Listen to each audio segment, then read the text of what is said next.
Let's see what happens then.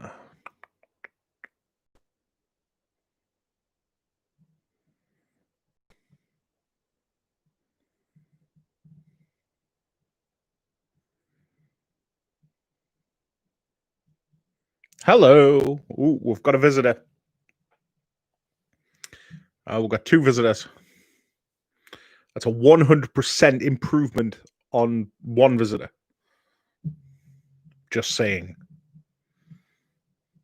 It's a good thing. We've got three. 200% improvement. Good afternoon, everybody. How are we? Please feel free to use said chat box. Greetings from Gobatron. All right, we've already started off quite poorly then, haven't we? How are we all? Are we well? I'm doing another live video because it's a Saturday afternoon and, well, there's not a great deal going on, is there?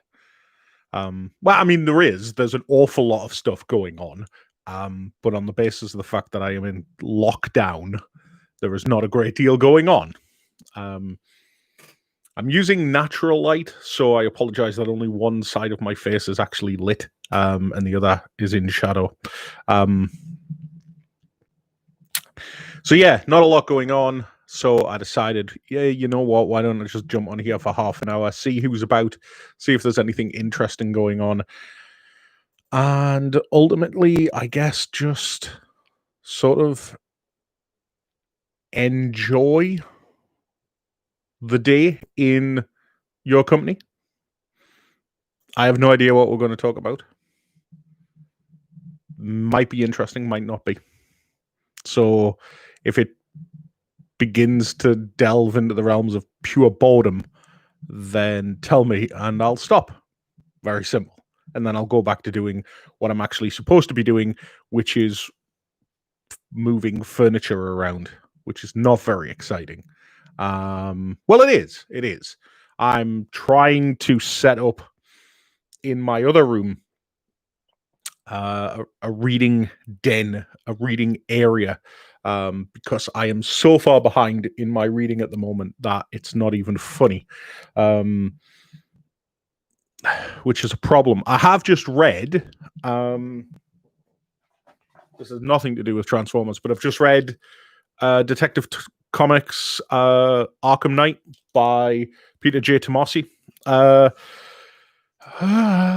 It was okay. If you're familiar, if anybody out there, all five of you are familiar with the Arkham games that Rocksteady Studios made, the last game, Arkham Knight.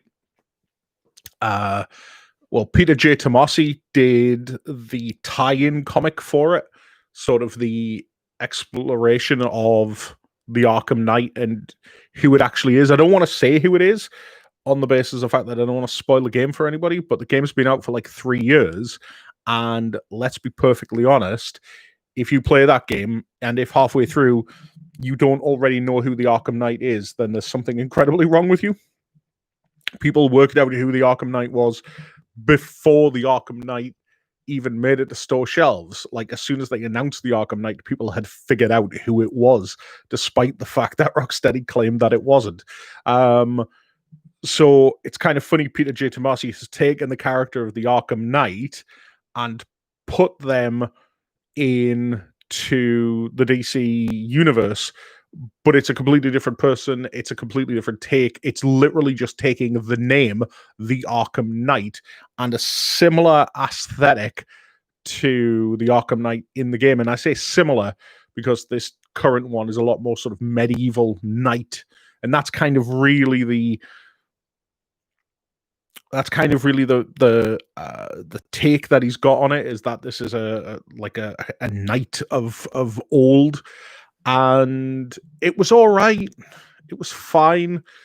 Again, there's like this mystery in it as to who exactly is the Arkham Knight, but it's not a great payoff. And it's not a great payoff purely because it bends. I hate saying this because it's going to sound absolutely arrogant, but it bends comic book time, which is a stupid thing, to be honest, to complain about, but it does a little bit. It ages characters further than their natural point. I feel like, because I don't know, maybe it's just your own interpretation of how a particular character should be. But I always feel like when it comes to superheroes, there's kind of like an ideal age for how old these characters should actually be. And for me, like, Batman and Superman should be like in their early to mid 30s, and no later than that. Because if they do go later than that, then you're pushing it beyond the realm of. I mean, with Superman, it doesn't really matter, but with Batman, it kind of does, because I feel like once Batman's been doing the Batman thing for like 2 decades, that starts pushing him into Dark Knight territory, which is his own separate thing. But, and that's the problem with the Arkham Knight in this book, is that the revelation as to who it is requires you to accept the idea that that Batman has been doing his Batmaning for an awful lot longer than I would have liked. Like, he would have had to have started Batmaning like in his late teens, which isn't the case, because I always think that Batman does his Batman stuff in his late 20s. Like, that's when he becomes Batman, but he doesn't become like modern Batman until, like I say, his early 30s. Like, he's been doing it. I mean, I could be wrong. Like, there's an argument to be made that like 10 years is kind of like the ideal age for Batman. So maybe he starts at like 25 or 26. So maybe he's in his late 30s. I don't know. But it's weird, isn't it, how your brain can have such hang-ups on stuff like that. Makes sense. I hope it does, Joseph, because it's sometimes a struggle for it to make sense in my head as well. So I'm, like I say, I'm kind of moving stuff into that room to do a bit more of a reading area, because I'm falling behind on my reading an awful lot, and I feel like I kind of need to get cracking with it. So, but as I say, it's a lazy Saturday afternoon, and I kind of just wanted to do something else. So what have I been doing? I've also been playing with an awful lot of Transformers. If you follow me on Twitter, I've been taking loads of photos. Like, I've had loads of stuff on my desk recently. And you know what's bugging me? So for the longest time, Grace, my wife, and I, like, we moved from house to house to house. Like, we moved 3 times in 3 years, and it was purely just circumstances outside of our control. And so I kind of had to pack up Transformers and move them from different towns and different buildings within said towns and stuff like that for quite a long time. And so my collection isn't as organized as I would have liked it to have been. And the problem that I'm having, and this is a massive problem, talk about first world, with everything that's going on in the world at the moment. I'm talking about this being a massive problem.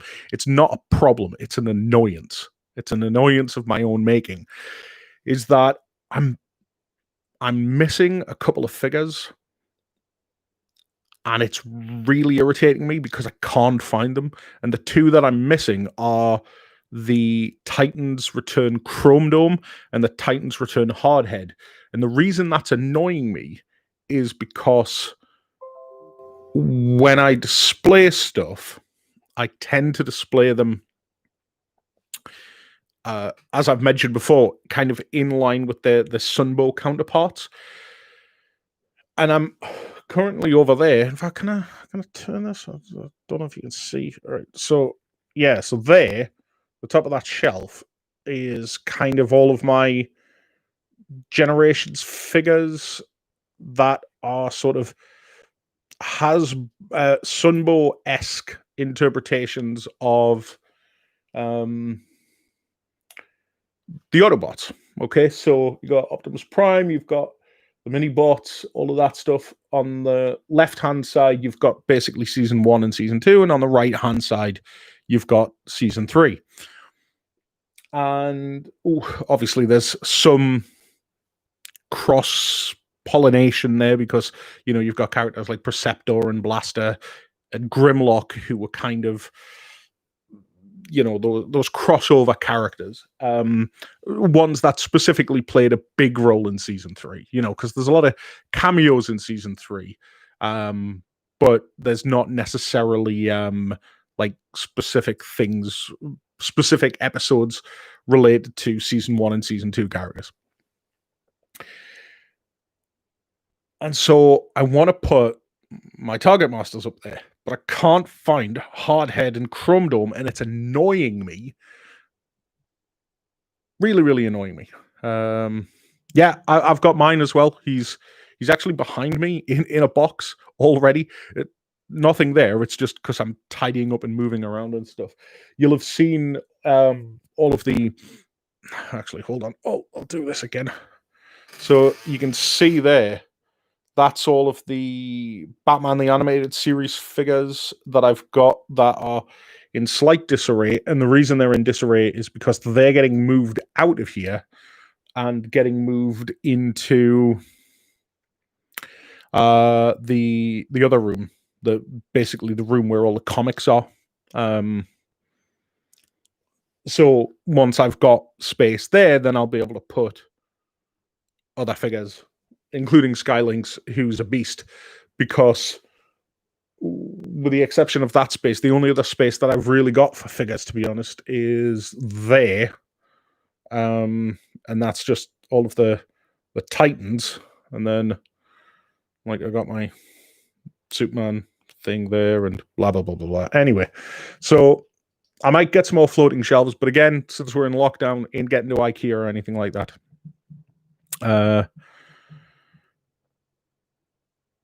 Yeah, I you know what, Paul? I would. I think Skylynx is great. The funny thing about Skylynx, though, is that he is literally the Generation 1 figure with ankle articulation and wing articulation. Like, the transformation is exactly the same. It's it's a great figure. I like it. I actually really like the Lynx figure. Obviously his tiger form, just because it I don't know, it kind of looks imposing. Like, I like the head on it and stuff like that. It's good. I really, really do like it. Yeah, and no batteries. Like, he doesn't have the walking mechanism at all. Yeah, so that's kind of what I'm doing. I'm, like I say, I'm moving stuff from one room to another in order to try and make a little bit more space and a bit more use of the space. But as a result of it, I've just been messing around with a whole load of figures, and it's been fun. I'm going to admit, I've been enjoying it. But I got Skylynx. Yeah, Scorponok. Like, apparently Scorponok's dropping this month. It's going to be an expensive month. I bought the figures that I mentioned before. So I bought Starscream. I bought the Megatron set. Incidentally, I don't have the Megatron set anymore. I dumped Megatron, just in case you were wanting an update. I got rid of Megatron pretty much like straight away, and I kept Pinpointer, which was the entire point of buying that box set. So go me. And I sold them for like, I sold the whole thing for like £5 less than what I paid for it. I'd call that a good deal, because Pinpointer would be, if he was released in shops, would be like £8 to £10 anyway. So there was success with that. So I kept Starscream. And obviously I got Cliffjumper. I really like Cliffjumper. I really like Starscream. I know at the time I was talking about how I'm not a fan of Starscream, but I really like that figure. The colors just pop. That blue they use on him, it's not a traditional Starscream blue. I think a lot of people would prefer a darker blue, but I really like that color. I really do. With the exception of the join marks, join lines on his shoulder, where there's basically a gap from where the torso meets with the shoulders and stuff like that. It's a great figure. Like, I really, really like it. I really hope that we get. Well, I mean, we are getting Thundercracker and Skywarp, but I really hope we get the Coneheads with that. I really, really do. But who knows, right? Because we've just had that listing up there for movie series 86, which is a genius idea by Hasbro. But it's just like, okay, so we're getting you're going to take the movie series, but you're not just going to focus on the Michael Bay movies. You're actually going to like, if that turns out that it is what some people have suspected to just be like the Grimlock from the Last Night or whatever it is repainted as Generation 1, then that's an absolute fail. But if they use that studio series and actually go, hey, you know what, here we go, here is Transformers the movie in this scale, like, cool. But you wouldn't start that movie off with Grimlock, would you? But I got thinking about this because, like, looking over at that shelf, right, and thinking about the new characters that made their first appearance in Transformers the movie, like, who would you pick? Because we've recently had like a few Ultra Magnuses off the bat. We've recently had a few Hot Rods off the back. My take would be a Rodimus Prime. Like, that's kind of the way. That's the one that I would expect. Rodimus Prime or Galvatron. But they've gone with Grimlock and No. So we'll just have to wait and see, I guess. Like, more Sharkticons? Cool. Is it going to be the No figure from a few years ago, but just with a different paint scheme? I don't know. I guess we'll just have to wait and see.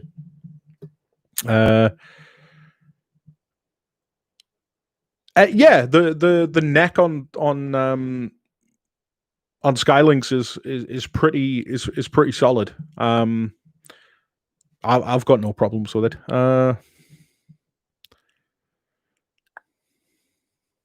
Yeah, I don't know if you do need the new one. Like, he transforms into a base mode.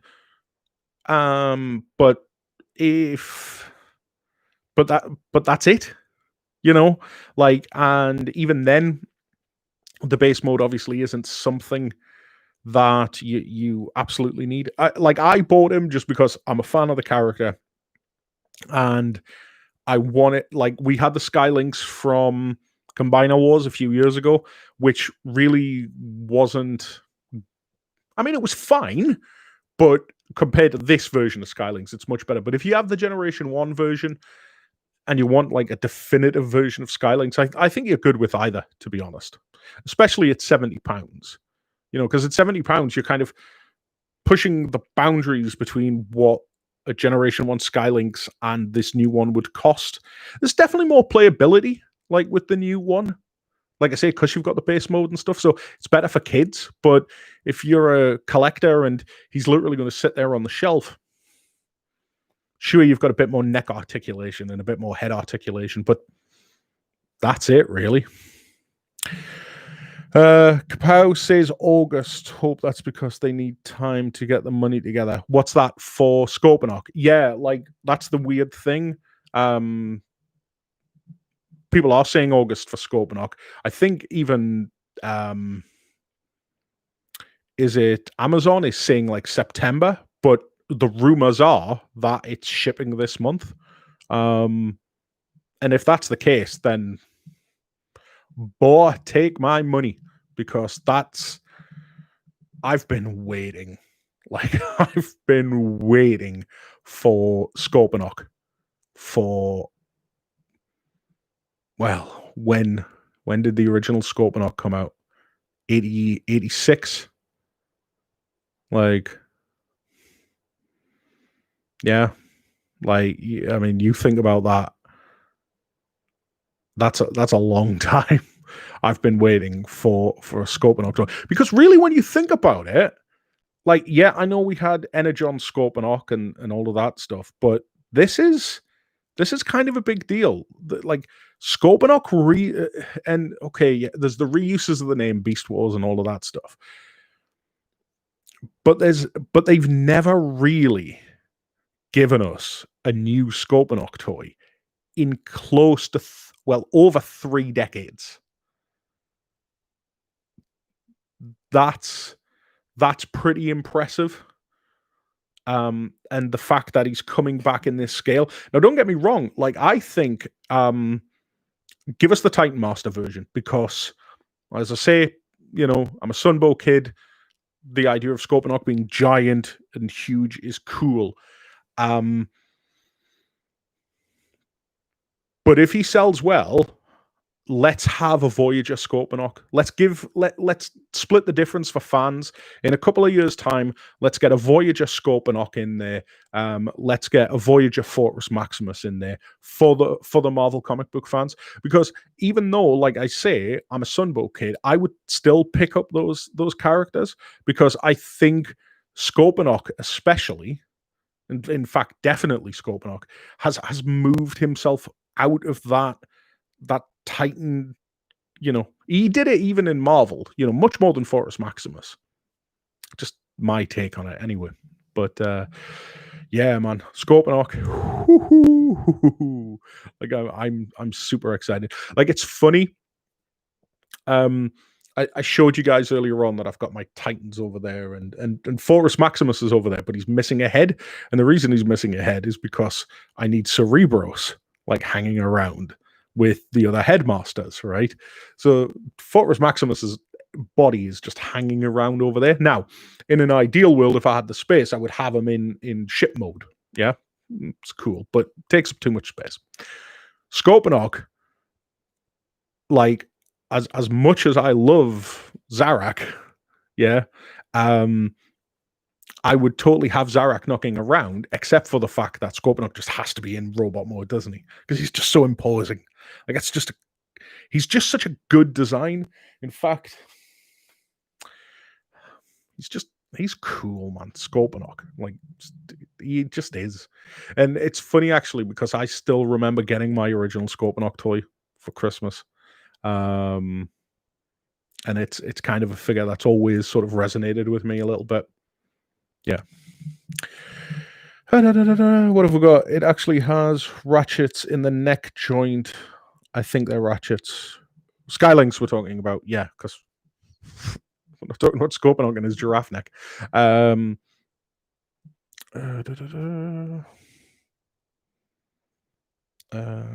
Scorponok actually makes me want to get the Fort Max so I can finally have them in the same height.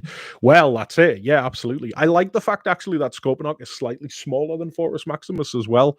Like, because I mean, yeah, the original G1 figures. Like my original my G1 Fortress Maximus is up in the loft, and there he will stay until one day I decide that I probably shouldn't have just a Generation 1 Fortress Maximus just lying around.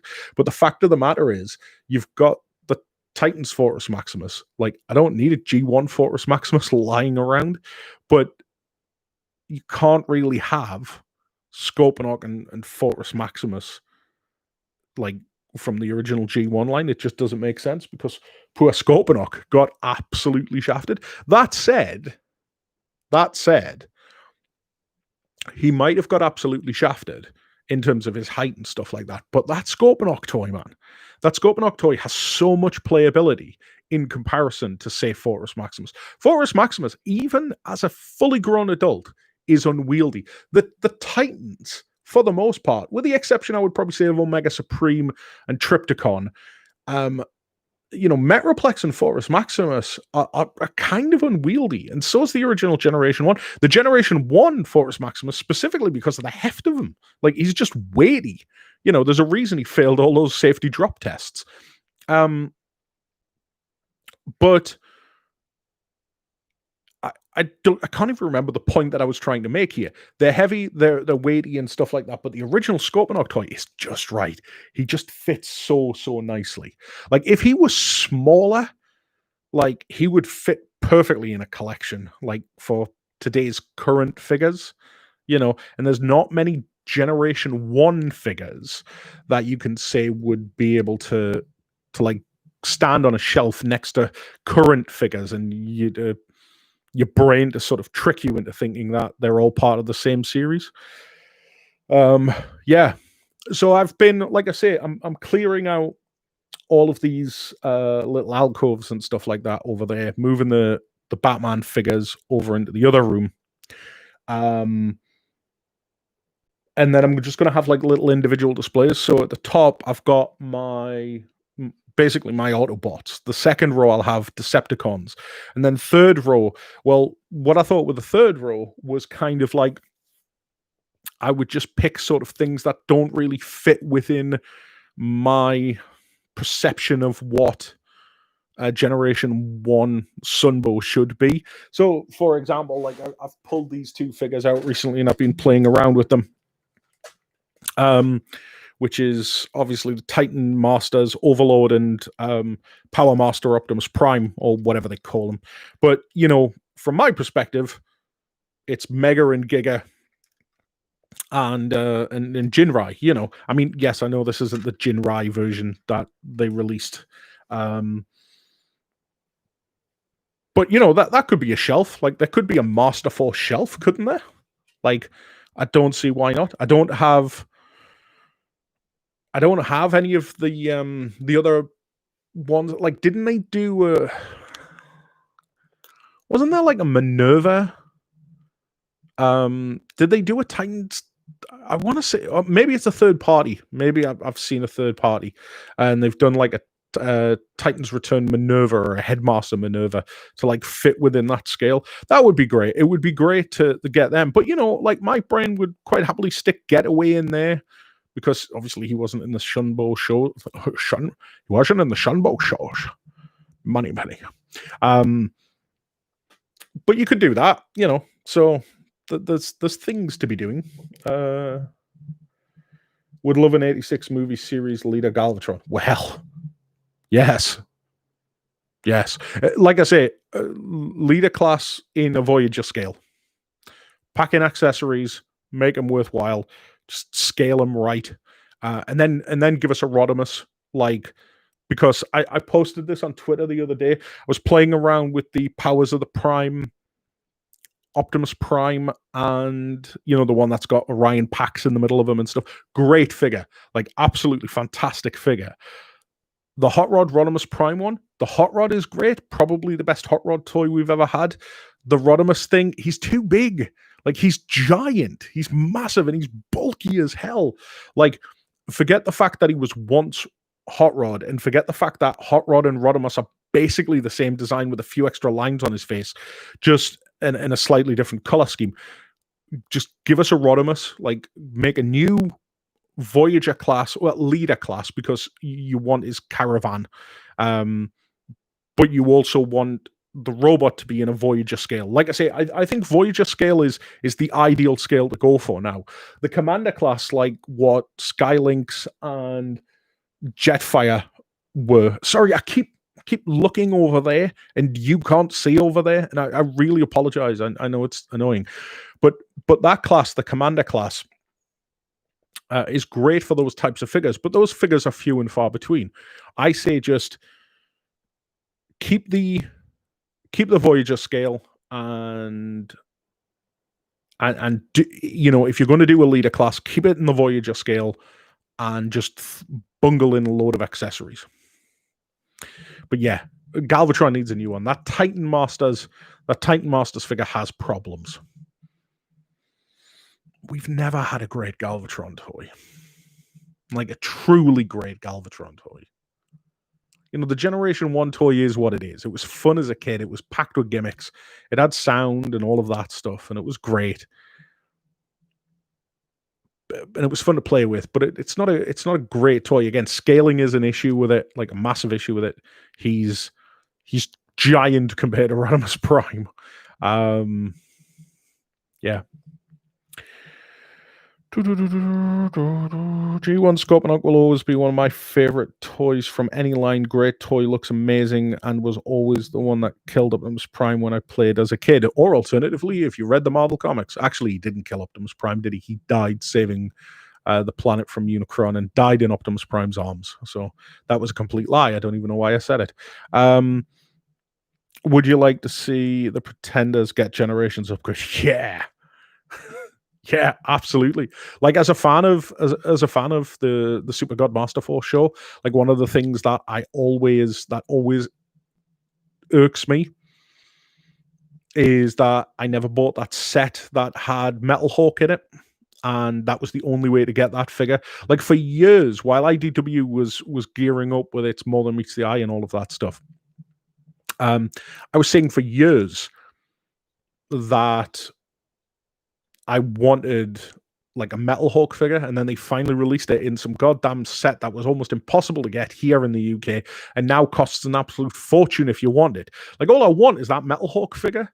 That's the only thing I care about out of that set. You know, obviously Takara released Wingspan and Pounce and Fastlane and Cloudraker, and that was great because then I was able to buy that. But I just wanted the Metal Hawk. But if I could get like a proper Pretender with Metal Hawk in it, like that would be great. Like I would buy those in an instant. Like again, just because I'm a fan of Super God Master Force. But you know, that's just a thing. If you have the Seacons and a Darkwing and Dreadwind, you could make Master Force. Yeah, well, I got Dreadwind and Darkwing, but obviously their color schemes are different in Super God Master Force. Obviously, when it's Hydra and begins with a C. Was it Cancer? No, it wasn't. Who was I can't remember. The Seacons I wouldn't be so necessarily bothered about because they were just like generic troopers. You know, they were just the cannon fodder of the show. Buster and Hydra. Sorry, there we go. Yeah, Cancer was a different character altogether. Buster and Hydra. So I would totally have them. You know, Buster, Hydra, Overlord, and then Getaway and can't even remember what the Autobots were called in Japan. You know, like if you had like Minerva and Go Shooter and stuff like that, that would be cool. But I think I'm sure there was a Minerva head. Was there a Minerva Titan Master released in Japan? And maybe it was like a sticker sheet. I could swear on that. But anyway, Master Force was a great show. Master Force was a great show. Master Force, you know, I think I've talked about this before on the show. I've talked about how it would be really, really cool to get something unique in Transformers, something we haven't had in a long time. Master Force is a prime example of taking the Transformers, because Master Force isn't a Transformer show. It has transforming robots in it, but it does something completely different. And, you know, for all intents and purposes, yes, the Pretenders are Transformers, but they take like a back seat to the Headmasters and the Power Masters, who are literally introduced 10 or 12 episodes in properly. And they're humans. They're just driving around in giant mechs, you know what I mean? It's a human, yeah, it's much more of a, I guess, like a Gundam. I say Gundam, having never seen a single episode of Gundam, but I'm just saying it's more like that. But obviously, it deals with mysticism and I'm explaining myself terribly here. Not that like, but obviously, definitely falls more in terms of like Eastern religions and stuff like that in regards to you know, the powers of the Chokon and stuff like that. Earth, wind, fire, water, air. Is it? I think. Could be wrong. It's a great show. It is great. But yeah. I mean, Mr. Hawk. Mr. Hawk's amazing. I would love a Mr. Hawk action figure. That would be great. It's like a third party company. I don't know if it's official or not, but I did see pictures the other day. Like somebody's making like a Spike Wiki doll action figure, but it has like the cloth clothing and stuff like that. Doesn't seem to come with a hard hat though, and that seems to be like a giant no in my books. Like if you're going to make a Spike Wiki from like season 1 or season 2, like one of the accessories should be the hard hat. I don't see why you wouldn't. What are your thoughts on the new Unicron? What, like the £600 one? I would love it, but I'm not prepared to drop £600 on a figure that I'm not going to get for 2 years and takes up far too much space. It's an amazing looking figure, and I'm glad that Hasbro has gone this crowdfunding route for these more extraordinary pieces. I just don't see what you follow up with. Like, what do you follow up that Unicron with? There isn't really anything, is there? Like, you do another Primus, but who cares? Like, does anybody really want another Primus figure? There's nothing wrong with a Cybertron toy. It's a little dated now. Its feet are clunky and stuff like that, and it's gimmick laden. But do people want another one?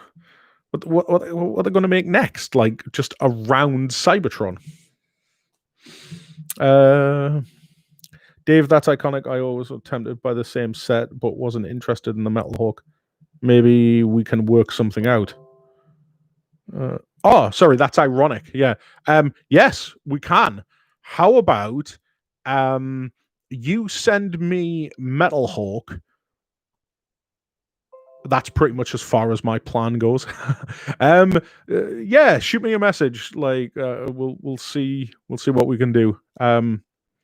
Buster, yes, Buster and Hydra. Yeah, sorry, I had a complete brainwave there. Brain fart. I'm not good with the words today. Did you ever end up getting a Star Saber? Yeah, I did, as a matter of fact. I got Star Saber. I got the Masterpiece Star Saber. IDW then went ahead and ruined Star Saber by turning him into a religious zealot. Actually, I'm kind of looking forward to Transformers 84, the new series by Furman that's dropping at the end of next month, I think it is, which is going to have Star Saber in it, but it's tied into the 1984, the Marvel comics. So it'll be interesting to see Furman's take on Star Saber, because that one shot that we got was pretty good. I didn't think it necessarily needed to rewrite the entire premise of why they were leaving Cybertron. It was a clever twist. It was nice. If you were a fan of the Marvel comics, you didn't need to read it. But if you did, you got a lot out of it. And if you didn't, it was a great standalone story. Like I you know what it is, right? I know there's a lot of people out there who don't like Simon Furman for personal reasons in terms of his writing and his choices that he makes with specifically female Transformers, and which he has made since right back in the 80s. But I would go on record here as to say, at the end of the day, while I agree that inclusion is absolutely necessary, there is something inherent about mechanical robots from out of space that afford you the freedom to do things that are not contemporary. And I've always found that Furman has always treated them sort of that way. And I don't mind that necessarily. I do have issues with some of the choices Furman has made. But I'm prepared to leave them at the door. For example, I am not a fan of the Primus Unicron God's origin. Like I say, I'm a Sunbow kid. I just prefer the idea that technology develops on its own. Just my take. I don't like the idea of them. Sorry, I do apologize. Stuff's going on. I don't need them to be cosmically ordained super gods. Just my takeaway, anyway. I tried to pretend the Seacons weren't in Master Force, one of the best combiners, and they were nothing more than Transformer version of putties from the Power Rangers. Yeah, pretty much they were. That's why I've never gravitated towards the Seacons. Never had them as a kid. Never really paid attention to any fiction that they were involved in. They were in Super God Master Force, but yeah, they were just the henchmen of the show. Might have come as an exclusive with Jinra.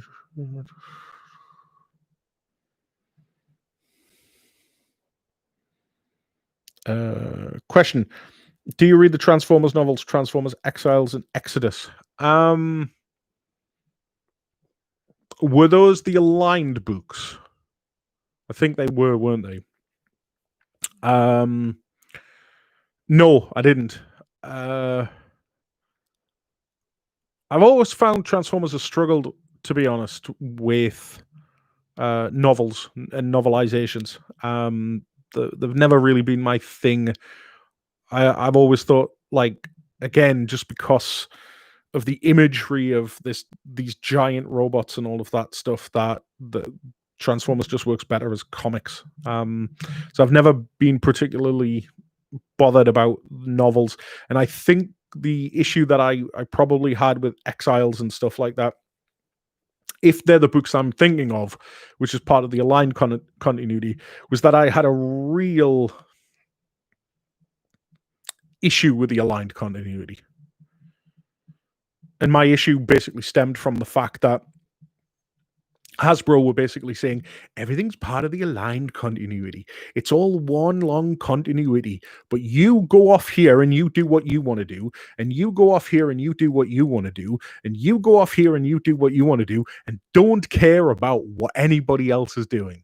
Like, it's one thing when you've got somebody like DC Comics who are publishing 50 comics a month, right? Let's just say, I know they're not now, but at one point during the New 52, they were publishing 52 new comics, and each of those comics have an editor, and each of those editors report to chief creative officer or editor in chief and all of that stuff, right? And so it's understandable that there's going to be like cracks in continuity and stuff, and you kind of just accept that. But when you've only got like a 3-pronged marketing approach, you should be able to keep things in check, but they just couldn't, like, because they afforded creators, and don't get me wrong, this is absolutely the right way you should do it. You should afford creators the flexibility to do whatever they want to do in order to get the best out of them. You should absolutely do that. But if you're going to do that, don't call it an aligned continuity. Like, just let people. I don't believe in the slightest that the Optimus Prime that was in The Fall of Cybertron and The War for Cybertron was the same Optimus Prime that was in Transformers Prime. And yet we're supposed to believe it is. Or at least that's what Hasbro wanted you to think at the time. Now, things don't always need to add up. Like, if you're going to make video games, make video games. If you're going to make a cartoon show, make a cartoon show. These are two completely different art forms, and they were enjoyed in two completely different ways by the end user. Do not hamper yourself because of the fact that you're supposed to. But that was the point. Like, they didn't. Like, Hasbro did afford them the freedom, but then it just made no sense. So, yeah, that was a really long way of saying no, I don't think I've read the books. Where are we?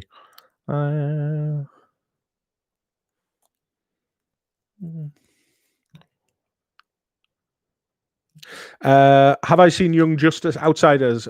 No, I haven't. Like, I haven't. I've got it. I've got it. But the reason that I haven't watched Outsiders yet, and I loved Young Justice. I thought the first 2 seasons of Young Justice were absolutely incredible. But it was such a long gap between season 2 and season 3 that like I wanted to go back and watch all of it. And I keep meaning to, but there's just things keep getting in the way. So it is on my radar. I have watched, on a completely different note, though, I have watched the first season of Harley Quinn, and that is absolutely brilliant. Absolutely brilliant. Like if it is genuinely one of the funniest cartoons that I have seen in a long, long time. It is great, fantastic. Like so, if you're interested in comedy and your comedy tends to lean on the dark, not dark necessarily, but more adult orientated, like there were lines in that literally had me doubled up in stitches because you were just like, I was not expecting that. But I would highly check it out. I think it's on E4 here in the UK now on a Friday night. But you know, this is the internet. I don't necessarily need to tell you to go watch TV shows on the TV. I'm sure people can figure it out.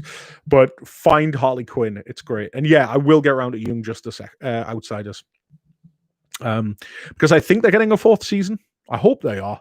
Like, I hope the third season wasn't it. I don't know how it concludes. I don't even know how it starts. But I hope that they get a fourth season. Like, because more Young Justice is always good. Furman reminds me of Stan Lee. Both had good ideas, but the people have had better ones later on. Both were essential to the development of their respective fiction, though. I don't know if I agree with the comparison 100%. Purely just based on the properties themselves. You know, there's an awful lot of things that Furman did that didn't stick. There's a lot of stuff that Furman did that did stick. I don't know. I don't know if I would make that direct comparison. I certainly have my issues with Stan Lee, God rest his soul, and I'm not here to bash somebody who, you know, he was so influential and things like that. Let's just say that at least Furman is always great at crediting his contemporaries and and all of that stuff. But yeah, Stan Lee was an interesting character, yo. I mean, not necessarily as interesting as oh god, what the hell's the name of the guy that created Batman? Bob Kane. Not nearly as interesting as Bob Kane. Like, if I had a time machine, I would probably go back in time and punch Bob Kane. Well, just a personal preference, to be fair. Leave it at that. I know how different lines from the Transformers continuity has its own take on the origin of Transformers, like Furman's Beast Machines cartoon and so on. But put me down for Furman. Yeah, you see, this is it. Like, I get it. Like, I'm totally in the minority here. Like, I understand that people like the galactic god trope that Furman created. I don't. Like, it just doesn't do anything for me. It's a baffling one. It goes into your own head canon. Like, you know, whatever you think of in terms of your own brain. But I love the idea that the Transformers emerged from technology gone awry. Like, it was normal technology that we and I think it's much more relevant in the 21st century. You know, when we're bordering on the idea that AI is getting closer and closer. Like, I go downstairs and I talk to computers. Alexa, do this. Siri, do this. Hey Google. You know, we can talk to computers on a daily basis, and we can have limited conversation with them. Okay, but it's 2020. Star Trek was expecting it to be somewhere in the region of the 24th century before, like, we got to that stage. And even then, on the even then, it was like next gen, wasn't it? Because you didn't talk to the computers in the original series. Like, their data pads, nothing compared to a tablet that we've got nowadays. Like, technology is advancing faster and faster and faster. And the idea that the Quintessons created this technology, and this technology then began to revolt against them because they were being enslaved. And so they created their own civilization, drove off their oppressors. That is much more compelling in 2020 than God did it. And don't get me wrong, like I don't bash religion. Like, I've grown out of that. Like, I've become much more mellow in my dotage regarding religion and its place in the world and stuff like that. And yeah, but still, like, God did it. Okay, cool, great. Like, I don't need like great mythology in my Transformers. I need literally good guys on one side, bad guys on the other side, and there'd be a conflict between them. It's real simple. I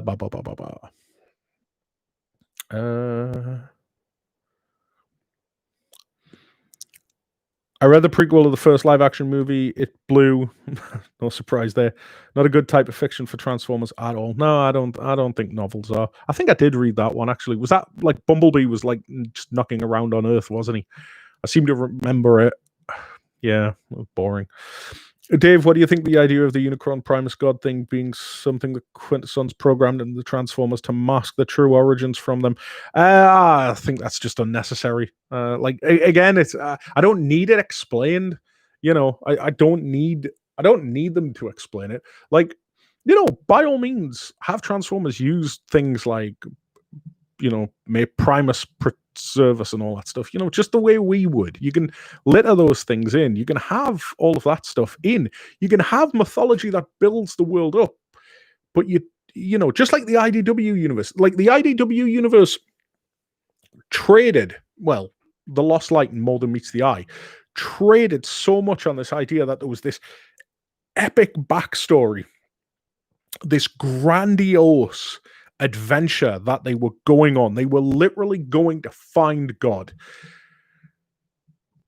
But it ends flat because actually what James Roberts did was just subvert expectation, rightly or wrongly.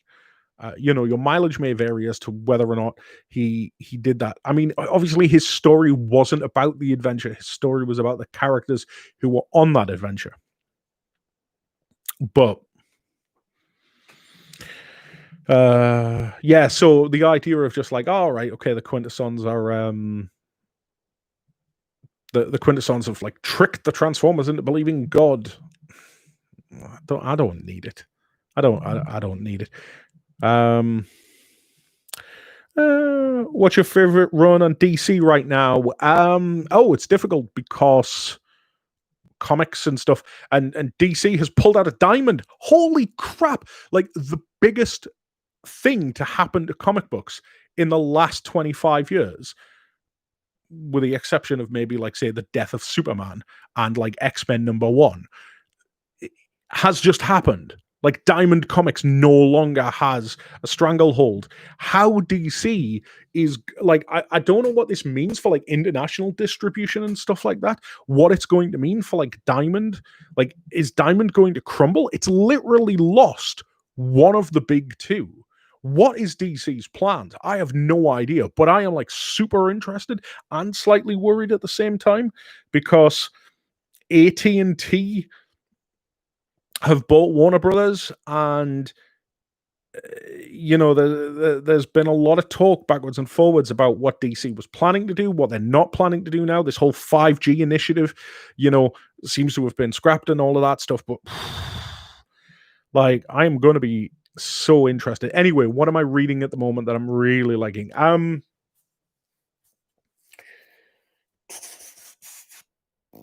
It's not really an ongoing, but Deceased is amazing. Anything Tom Taylor writes is amazing. Deceased is absolutely fantastic.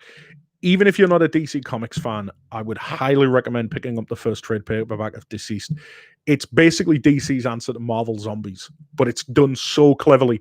And if you were a fan of DC Comics in general, its mythos and stuff like that. How they do it, the simple fact of how they manage to get a virus that can kill anybody is so clever.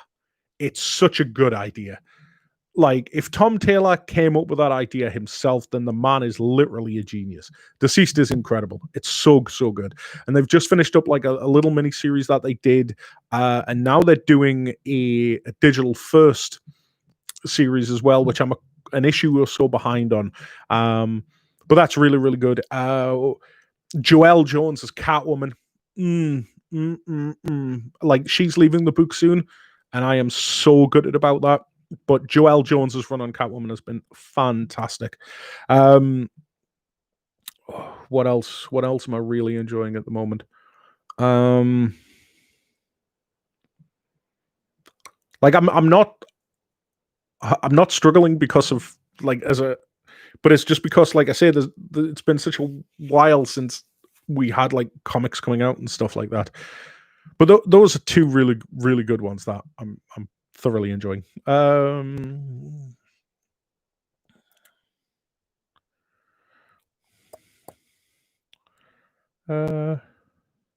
Oh, sorry, I didn't mean to set off your device. Yeah,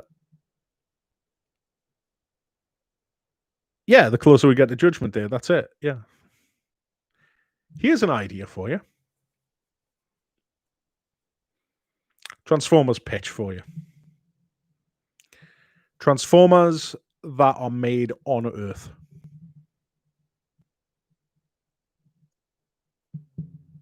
That's it. Like, humans build the Transformers. We imbue them with intelligence, but there is a civil war between that intelligence. Doesn't really care about the humans. Like, it sees the humans in exactly the same way that we see insects. It's not interested. But for whatever reason, there's a fragmentation in the programming, and it creates Autobots and Decepticons. What does that look like? I don't know. You can have that pitch for free if you want. It's probably crap anyway.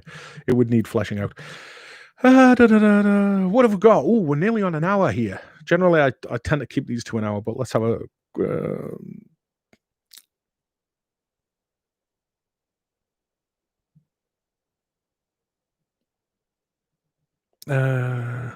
in my opinion, the Eugenesis fan novel by James Roberts had the best origin for the Transformers. I mean, if we're going to talk about like Eugenesis as like a fan novel, like, you know, I struggle with Eugenesis. I really do, because it's such a labor of love for James, and it's truly incredible what he managed to write. You know, the man has some incredible skills. In my opinion, oh no, hold on, it's the same one. GDC Comics have already found a distributor. Oh, I haven't. I haven't. Like, I've just seen the headlines, so I haven't really looked at it yet. I really should. Good, like good. Honestly, the more competition that's out there, the better the comics book industry is going to be able to thrive. Diamond Comics has been a noose around the comic book industry's neck for decades now, and I want there to be proper competition.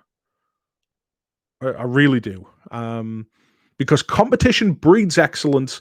And, you know, look, in 2020, am I still all right saying that I'm a capitalist?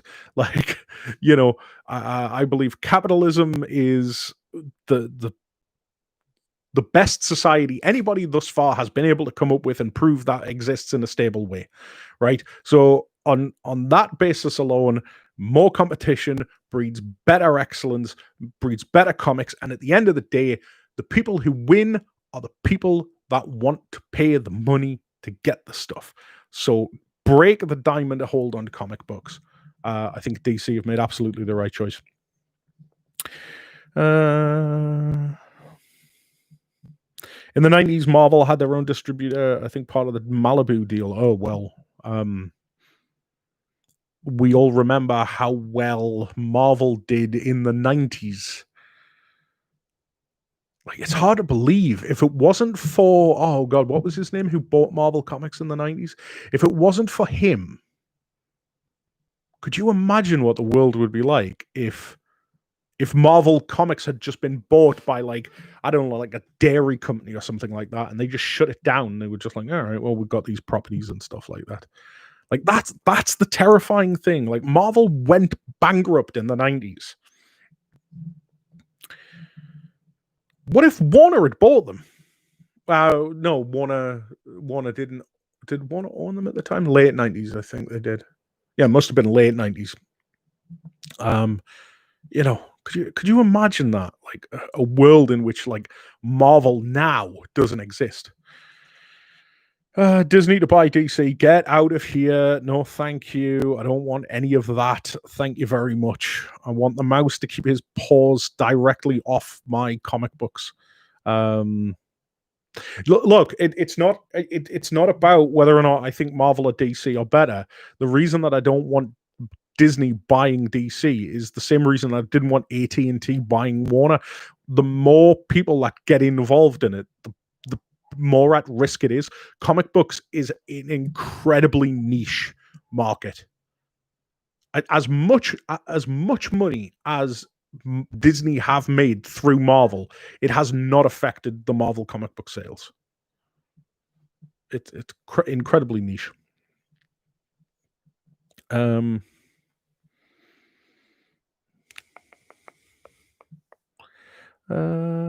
DC's still on my reading list. Read it.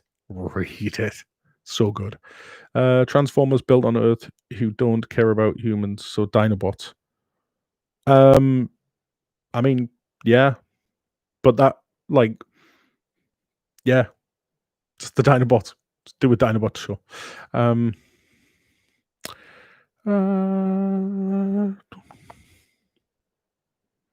Are they really going to do 86 movie toys? Well, that's apparently what the listing claims. See whether it turns out to be true or not.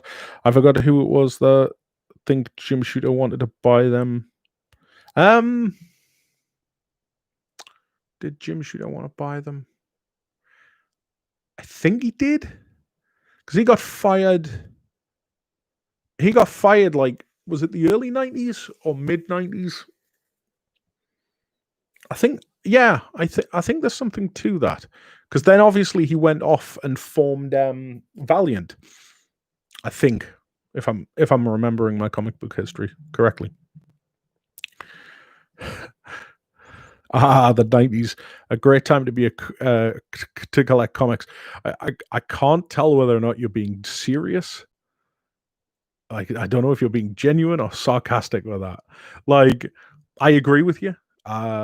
Was the era that I discovered comics. Was it the best time for comics? Marvel went bankrupt. Possibly not. The 90s were like a defining era for comics. But I don't necessarily think it was because of comics themselves. Like, nowadays, well, I say nowadays, I would say over the last decade has been another defining era for comic books, but through the medium of cinema. I would probably say that in the 90s were a definitive era for comic books, but through the medium of animation. Batman the Animated Series, Spider-Man, X-Men, Justice League started around that time, I think. Batman Beyond, all of that stuff. Like, these are definitive takes on a genre inspired by comic books. But if you look at comic books, there was the overabundance of the anti-hero. There was the gimmick, Death of Superman, Maximum Carnage, Apocalypse. What was the X-Men story? Age of Apocalypse, stuff like that. These weren't necessarily great stories. These were just gimmicks to sort of help the comic book industry limp on, I guess.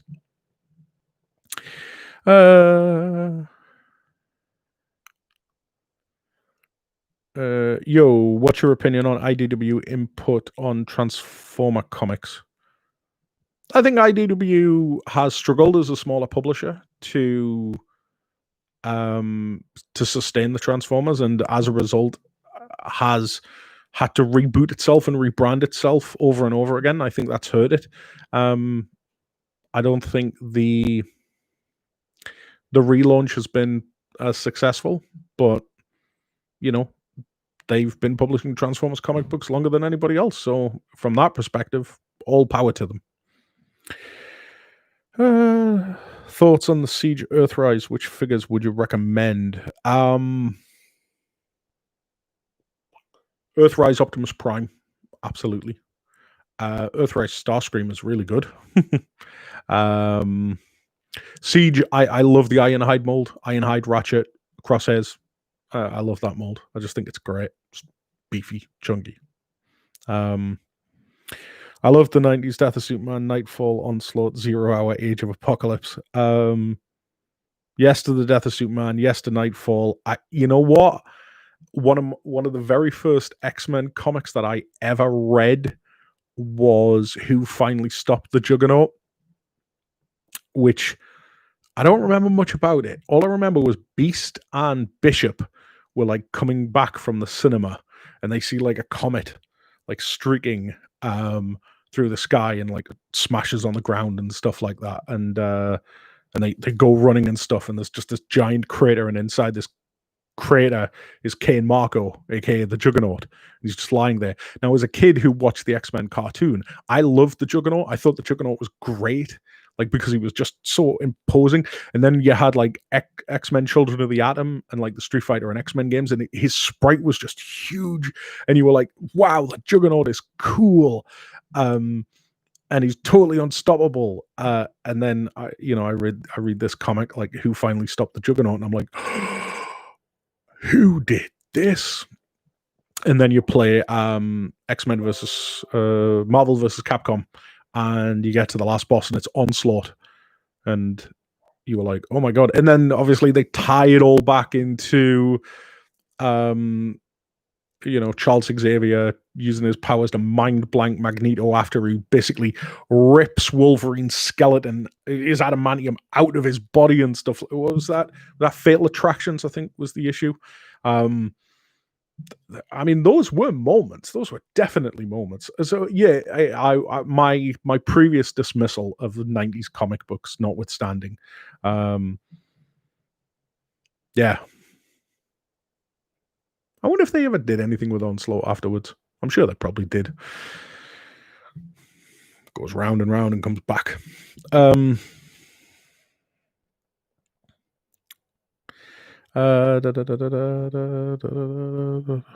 god, come on, guys! Like, I've been going for an hour now. Like, I need a drink. Remind me next time I go to do one of these things that I need to get myself a drink. Where are we? Yeah, but Disney didn't affect the movies, especially not in a negative way like people predicted. I don't know. I think there is. I think there is negativity to take from Disney's take on the movies that they've produced. That's not to say that the movies are necessarily bad, but I have become incredibly bored of Marvel movies because they're all the same. The humor is all the same. There's a handful of standout Marvel movies that break the formula. Winter Soldier being one, like, but I don't think Marvel have. I don't think Marvel have done anything bad, but I think they could do something else. It's kind of like why, when people turn around and say like, oh, the DC movies are crap and they should be more like Marvel. It's like, well, they could be, and I'm sure like you could make that movie and it would probably be as successful. I wouldn't say as successful. I would probably say in a similar ballpark. But I don't know. Just one guy's opinion. Like, I think. Look, let's be honest, right? The Marvel movies are a complete fluke. Right? That's not to say there isn't talent behind them, but you have not been able, nobody has been able to repeat the success of it. Star Wars can't repeat the success of it. When Star Wars can't repeat the success of Marvel, you know there's a problem. Or not that there's a problem, but that Marvel is unique. It came at just at the right time with just the right cast and all of that stuff. And like I say, I've said this before on a stream, and I'll say it again. I don't think this new slate of Marvel movies is going to do the numbers that the last ones did. I think now that Infinity War is over, I think you will find an awful lot of people jumping off the bandwagon. Just my thoughts. Spawn. Spawn comics. Yes.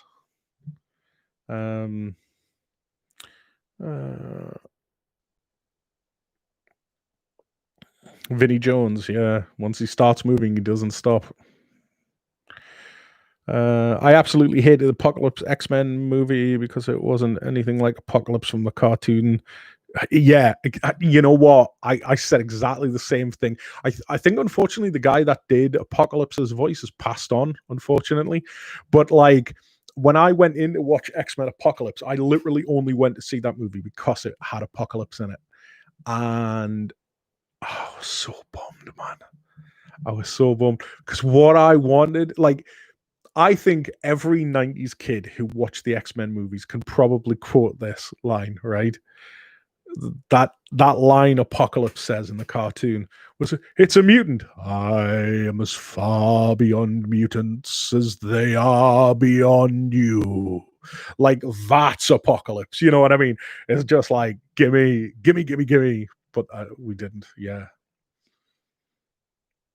Now that Marvel like has the X-Men back, Apocalypse is kind of like a major bad guy would be excellent. Probably won't happen though. I think if you're going to build up to another biggie bad, it's going to be like Galactus and Doctor Doom, right? Probably. Which comics are kind of sacrificed to decorate the wall behind you? So there's obviously there's some covers on there and things like that. The vast majority of comics that I sacrificed for the wall display behind me was from a series that DC put out a couple of years ago called Convergence, which is generally considered to be like one of the worst series that they ever did. However, and this is why I used them specifically, one of the things that basically the Convergence storyline was essentially, let's take all of our universes, post-crisis, pre-crisis, pre-Flashpoint, post-Flashpoint. Let's just mix them all together in like a battle royale. But they did an abundance of miniseries, and like I can't tell you how many miniseries they did, and they were usually only like 2 issues. Pardon me. There were only like 2 issues, but there was only like about a handful of them that were of any quality at whatsoever. The Nightwing and Oracle one and the Superman one. And the rest of them were mediocre at best. But the great thing was that you got this whole slew of characters from all over the DC universe, all these different time periods and stuff like that. So I basically ransacked that because you had different art styles and all of that, and you had all of these characters. And in the backs of the comic books, they had like little breakdowns as to like who this character is, who this version of this character is, and why they're important. But it would also have like pictures of important things that happened in the comics. And so like even though you can't really see it here, there's lots of small little panels that have been cut out. So for example, the Kyle Rayner girlfriend in the refrigerator is on there somewhere, like tiny and small. It's like me still trying to hide like the fact that I'm a heterosexual white male and therefore an enemy to everybody. I shouldn't really say that. Not right now. It's not funny. Sorry. Da, da, da, da, da, da, yeah, yeah, he did. Ideal directors for making the best possible live action Transformers movie.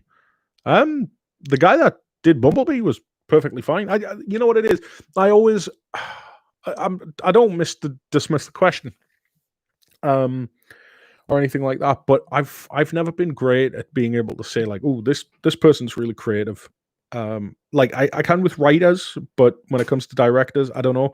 Every director has his own flair, But you look at, I I don't think that the original Transformers movies were necessarily directed poorly. They were just too long. They just needed to be more concise. And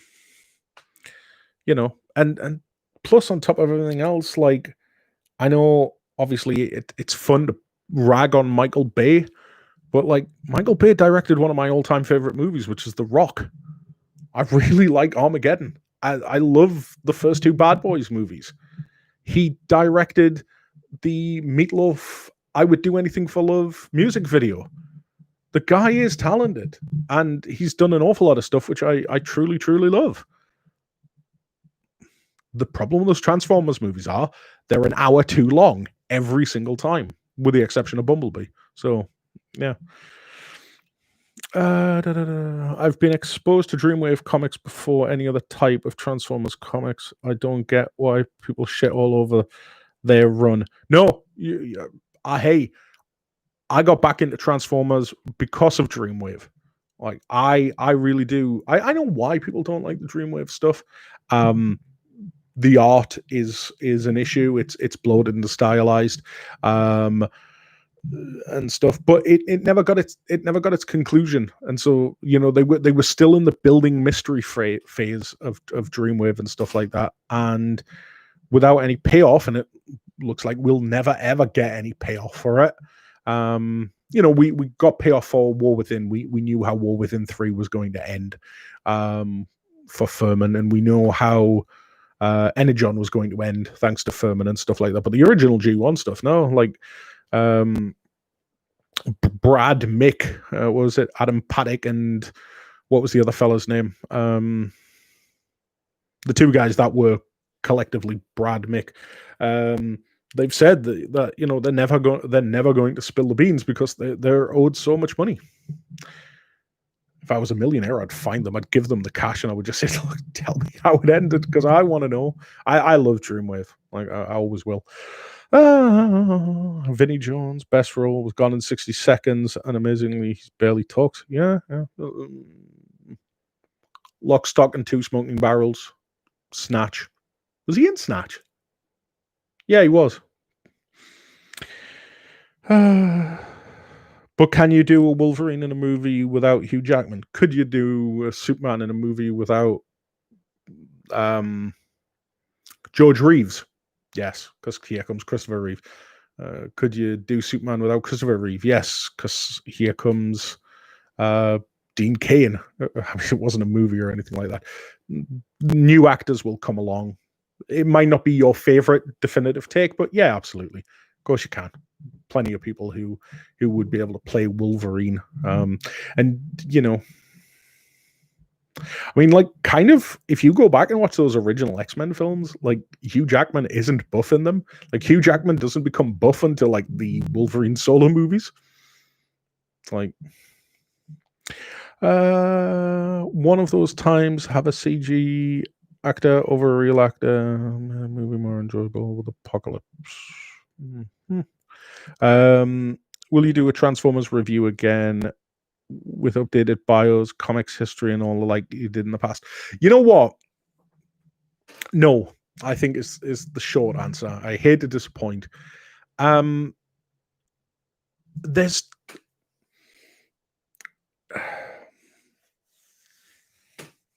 so many people do things so much better than I would ever have the time to do. And I feel like if I try to do something now, it would be half-assed, and like I wouldn't really be in it. And not only that as well, but I feel like I'm about a decade out of touch, to be fair. Like I couldn't really give you a great synopsis as to the ins and outs of what characters were doing in the late stages of like for the last 10 years in IDW and stuff like that. And I just feel like me standing there with a toy, like here's the reality, right? Let's take Overlord for example, right? Let's do a mini review right now. I don't know how to be critical about this figure that is meaningful to anybody. I didn't in the past either, but I got away with it because there was very few people doing it. And I get that most people don't bother with the bios and stuff like that, but again, it's just a case of being out of touch with an awful lot of it. And I would much rather do this. I would much rather sit here and talk to you guys and girls about stuff. So I hope that's better. Sorry, I would love to have done, but if I were 10 years younger, I would do it.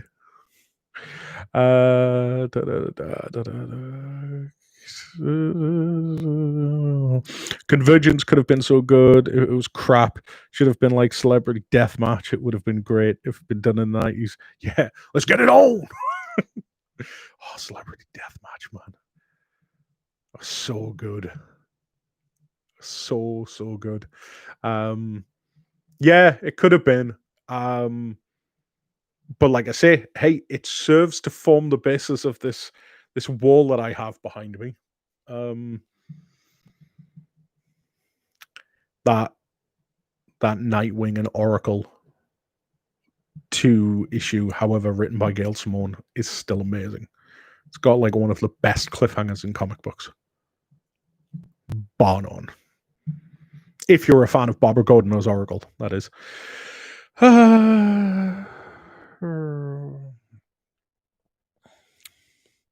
Convergence was what led to the new Rebirth stuff. I would say probably not.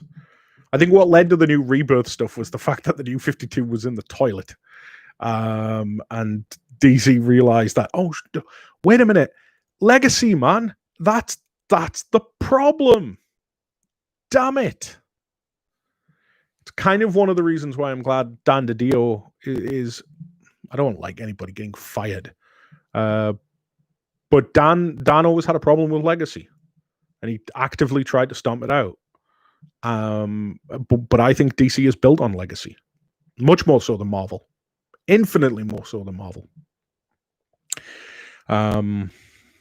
No, Convergence came about, from what I understand, because DC was moving from New York to LA, moving its offices, and they needed something to fill the time. So that's where Convergence came about. It basically just became a time filler while they moved buildings.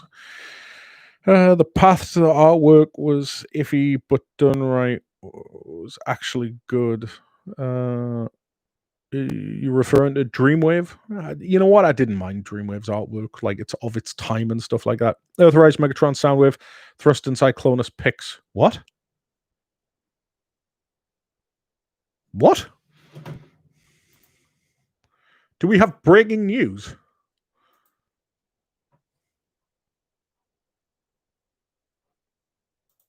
Do we have breaking news? We have breaking news. Oh my god. We have Earthrise Thrust. This is on TFW. We have Earthrise Cyclonus. We have Maverick. Ooh, that Cyclonus alt mode looks very, very good. We have Earthrise Soundwave, by the looks of it, and Earthrise Megatron. Oh my god. Okay. The Cyclonus robot mode is in a bag, and it looks a bit awkward, and clearly it's not painted properly. But okay. We're getting cone heads. We're getting cone heads. I am totally down with that. Yeah, thanks, Pred. Breaking news here live in the studio. We are getting Cyclone. Everybody's pissed off now to go look at like that. That Cyclonus. That Cyclonus looks excellent. Like I say, he's squished up in robot mode. I'm guessing his legs will extend and stuff like that. But that is G1 to a fault, yo. Oh, I'm gonna have to buy another Soundwave as well. Who's the one in the back? They're doing a transforming Maverick from Top Gun, man. Okay, cool. I like that. Cheers, Pred. I'm very, very happy. We're getting cone heads. Oh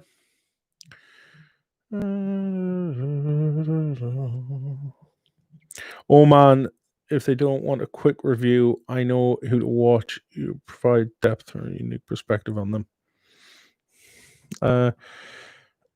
Do a crossover with Thu. I don't have Thu's energy and enthusiasm and time to edit. Thu does his stuff, man, and like Thu puts an awful lot of work into it. Like I've had this conversation with him before. And I don't want to step on people's styles and stuff. You know what? Here's a little factoid about YouTube. All right, and this is in no way meant to have a go at anybody, right? But when you look at people like Thu and people like Chris McFeely, okay, and anybody really who earns a living on YouTube, that's their income, right? If I stop making YouTube videos tomorrow, right, that's it, right? Like, it doesn't matter to me at all because at the end of the day, I go back and I do my day job, right? This is people's livelihoods and income, right? These people work full-time hours to produce video content and stuff like that. And I have to this day never ever received a single penny. I never set up an AdSense account with YouTube. I never did any of that. I've never earned a penny from anything that I've ever done on YouTube. People have been kind enough to gift me things in the past, but I've never earned a penny out of it because I don't trust the stability of the market with something like YouTube. It's different now with Patreon and stuff like that. But so I never want to actively like go and collaborate with somebody because the people that I know who do this sort of stuff for a living, you don't want to mess up with their livelihood because if they put a video out and it tanks, I'm not affected by it, but it might be the difference between them having a sandwich and them having a pasty. I don't know. Horrible analogy. Yeah. Plus, I think our styles would absolutely clash. You know, I'm very much an off the cuff guy. You might have noticed with Thu's reviews that he puts an awful lot of effort and enthusiasm and thought into the words he's going to say. I don't. Right, chaps. It's been an hour and a half. My voice is dying, and tonight at 8:00 I have to do another live stream with Mr. Peter Spellos for our Superman podcast on Twitch. So if you're interested in that, go to Facebook. It's a bird, it's a plane, it's a podcast. Yeah. Where are we? Earthrise. Do you buy new Impacto figure? I did not buy the new Impacto figure. I did not.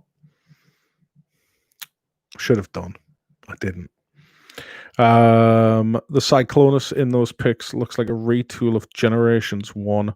Yeah, take out the combiner stuff and all of that. You know, he was very disproportionate. I didn't like his head in the Combiner Wars 1. The Galvatronus thing. Yeah. I think that will look much better. Anyway, right. I'm out of here. Enjoy yourselves. Bye-bye. You have killed an hour and a half of my time, so thank you very much. I hope that I've killed an hour and a half of your time. Take care of yourselves. Have a good one. And I will see you all later. Bye-bye.